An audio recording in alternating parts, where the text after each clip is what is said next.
আমরা 10,000 টাকা পর্যন্ত কৃষি ঋণ সুদ সহ মওকুফ করব ইনশাআল্লাহ। এই রাজশাহী সহ পুরো উত্তরাঞ্চল মূলত কৃষি নির্ভর, প্রধান পেশা হচ্ছে কৃষির পেশা। কৃষি পেশা সংক্রান্ত যে সকল ইন্ডাস্ট্রি করা সম্ভব সেগুলোর একটি তালিকা কম বেশি আমরা তৈরি করেছি এবং ইনশাল্লাহ 12 তারিখে নির্বাচনের পরে সরকার গঠনে সক্ষম হলে সরকার থেকে সব রকম সহায়তা দেওয়া হবে। যে সকল উদ্যোক্তা কৃষি সংক্রান্ত মিল ফ্যাক্টরি এই রাজশাহী সহ পুরো উত্তরাঞ্চলে প্রতিষ্ঠিত করবে তাদেরকে বিশেষ সহায়তা দেওয়া হবে যাতে করে তারা মিল ফ্যাক্টরি করতে পারে। কারণ তারা যদি মিল ফ্যাক্টরি করে তাহলে এই এলাকার সন্তানরা, সেটি রাজশাহী জেলা হোক, সেটি সমগ্র উত্তরাঞ্চলের মানুষ হোক, তাহলে তারা তাদের কর্মসংস্থানের সুবিধা হবে। প্রিয় ভাই বোনেরা, যেহেতু রাজশাহী সহ উত্তরাঞ্চলের অধিকাংশ মানুষ কৃষি কাজের সাথে জড়িত, যদিও সমগ্র বাংলাদেশেরই অধিকাংশ মানুষ কৃষি পেশার সাথে জড়িত, দেশের বৃহৎ একটি জনসংখ্যার বৃহৎ একটি অংশ কৃষি পেশার সাথে জড়িত। কাজে কৃষক যদি আজকে ভালো থাকে তাহলে অবশ্যই দেশের মানুষ ভালো থাকবে।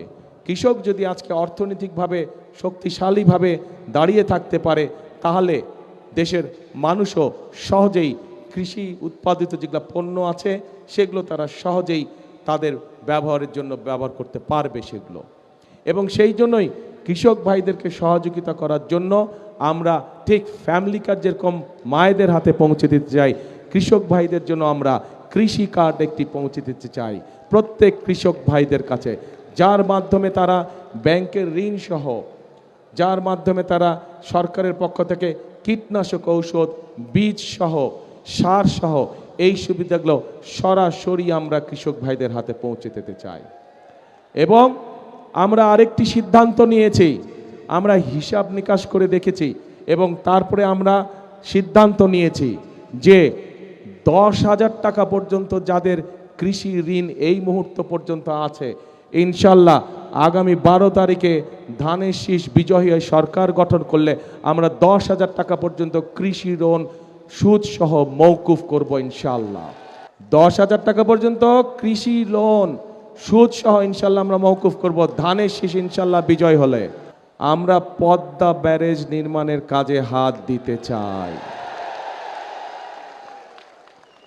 পদ্মা ব্যারেজ যদি ইনশাল্লাহ আমরা তৈরি করতে পারি, এলাকার মানুষের, পুরা এই এলাকার মানুষের উপকার হবে। রাজশাহী সহ নাটোর, চাঁপাইনবাবগঞ্জ সবাই ইনশাল্লাহ আমরা পদ্মা ব্যারাজের কাজে হাত দিব। এখন আসেন প্রিয় ভাই বোনেরা, এইগুলো হচ্ছে কতগুলো হচ্ছে পুরনো পরিকল্পনা যেগুলোকে আমরা নতুন করে চালু করব, শহীদ জিয়া সেই খাল খনন কর্মসূচি, সাথে আমরা পদ্মা ব্যারাজের কাজে ইনশাল্লাহ হাত দেব যত দ্রুত সম্ভব। কিন্তু তার জন্য আপনাদের সহ এই পুরো অঞ্চলের, উত্তরাঞ্চলের প্রত্যেকটি মানুষকে ধানের শীষকে জয়যুক্ত করতে হবে। কারণ এই বরেন্দ্রর প্রকল্পের সুবিধা রাজশাহী থেকে শুরু করে সেই ঠাকুরগাঁ পঞ্চগড় পর্যন্ত কৃষকরা সুবিধা পেয়ে থাকে, পায় না, সেই পর্যন্ত চলে গিয়েছে এটার প্রকল্পের সুযোগ সুবিধা।